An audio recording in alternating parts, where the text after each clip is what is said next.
শিক্ষকগণ, গুরু ভাইরা, গুরু বোনেরা, মিডিয়া বন্ধুরা, সারা বিশ্বব্যাপী যে করোনা ব্যাধি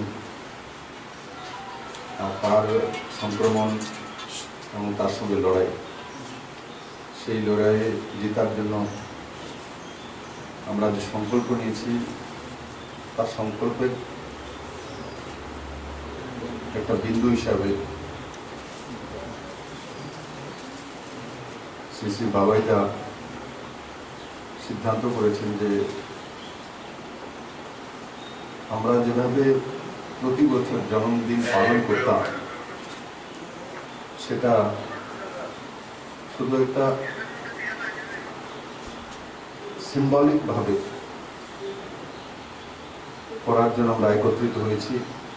কারণ ওনার আদেশ ছিল যে করোনার সময় সোশ্যাল ডিস্টেন্সিং মেনটেন করে চলা যে আদেশ, সেটাকে সমস্ত সমাজ ব্যবস্থার মধ্যে নিয়ে যাওয়া।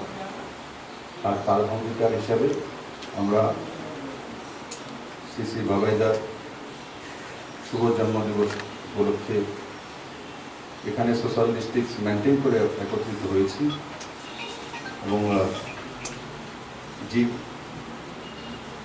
জিবি হসপিটাল এবং cancer hospital, IGM hospital, IGM এবং ক্যান্সার হসপিটালে আমরা sanitiser, mask, towel, dry fruits এগুলো রোগীদের মধ্যে এবং যারা ডাক্তার এবং সেবিকা রয়েছেন তাদের মধ্যে বিতরণ করা হবে। সৎসঙ্গ গুরু ভাইরা সেখানে যাবে এবং সেই রোগীদের মধ্যে এবং ডাক্তার ভাই বোনদের মধ্যে এবং সেবিকাদের মধ্যে সেটা পৌঁছে দেবেন। আমি আশা করি আজকের এই শুভ জন্মদিনে উপলক্ষে বাবাদের আশীর্বাদ সমস্ত ত্রিপুরাবাসীর কাছে পৌঁছে যাবে। আমরা খুব শীঘ্রই শ্রী শ্রী আচার্যদেবের আশীর্বাদে এই করোনা সংক্রমণ থেকে মুক্তি হয়ে ত্রিপুরাকে নতুন দিশা নিয়ে যেতে পারবে।